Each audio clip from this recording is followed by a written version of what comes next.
আসসালামু আলাইকুম দর্শক, আহলান সাহলান মুবারাকান, রমজানুল মুবারক।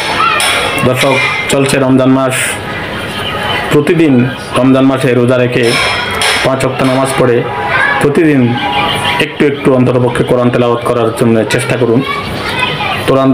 কোরআন তেলাওয়াত করতে নিজে নিজে করতে না পারলে কোরআন তেলাওয়াত শুনুন। শুনতে শুনতেই চেষ্টা ধারণা হয়ে যাবে, শুনতে শুনতে শিখে নিতে পারবেন এবং সওয়াবের ভাগীও হবেন। ভিডিওটি ভালো লাগলে অন্য আরও 10 জনকে শেয়ার করে সহযোগিতা করুন। শোনার জন্য লাইক করুন, সাবস্ক্রাইব করে আমাদের সাথে থাকুন প্রতিদিন কোরআন তেলাওয়াতের ভিডিও শোনার জন্য। দর্শক, আজকে তেলাওয়াত করব পবিত্র কোরআনুল করিম হতে সূরা নিসার 35 নম্বর আয়াত হতে 41 নম্বর আয়াত পর্যন্ত।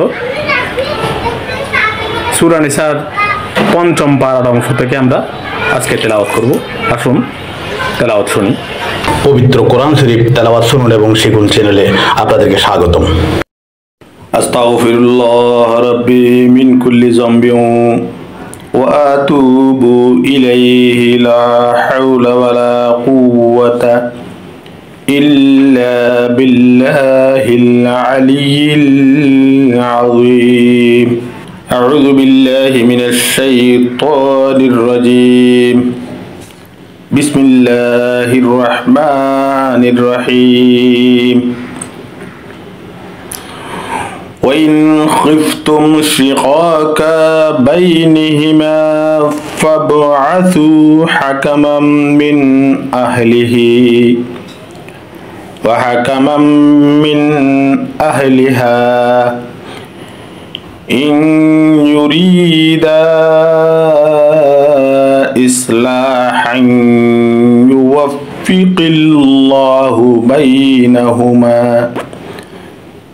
إن الله كان عليما خبيرا واعبدوا الله ولا تشركوا به شيئا وبالوالدين إحسانا وبذي القربى واليتامى والمساكين والجار ذي القربى والجار الجنب والصاحب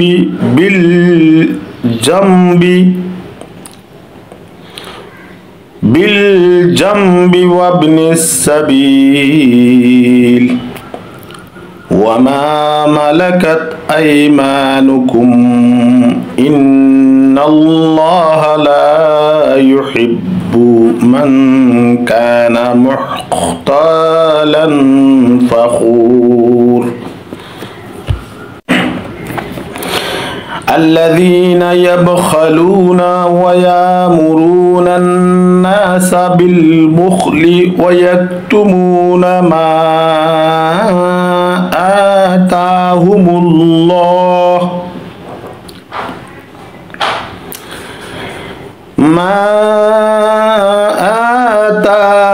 الله من فضله وأعتدنا للكافرين عذابا مهينا. والذين ينفقون أموالهم رياء الناس ولا يؤمنون بالله ولا باليوم الآخر ومن يكن الشيطان له قرينا فساء قرينا.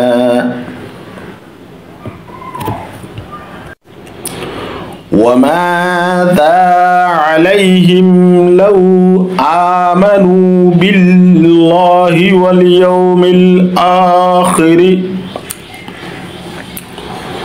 وأنفقوا مما رزقهم الله وكان الله بهم عليما. إن الله الله لا يظلم مثقال ذرة وإن تك حسنة يضاعفها ويؤتي من لدنه أجرا عظيما فكيف إذا جئنا من كل أمة بشهيد وجئنا بك على هؤلاء شهيدا صدق الله العظيم। ভিডিওটি ভালো লাগলে লাইক, কমেন্ট, শেয়ার, সাবস্ক্রাইব করুন।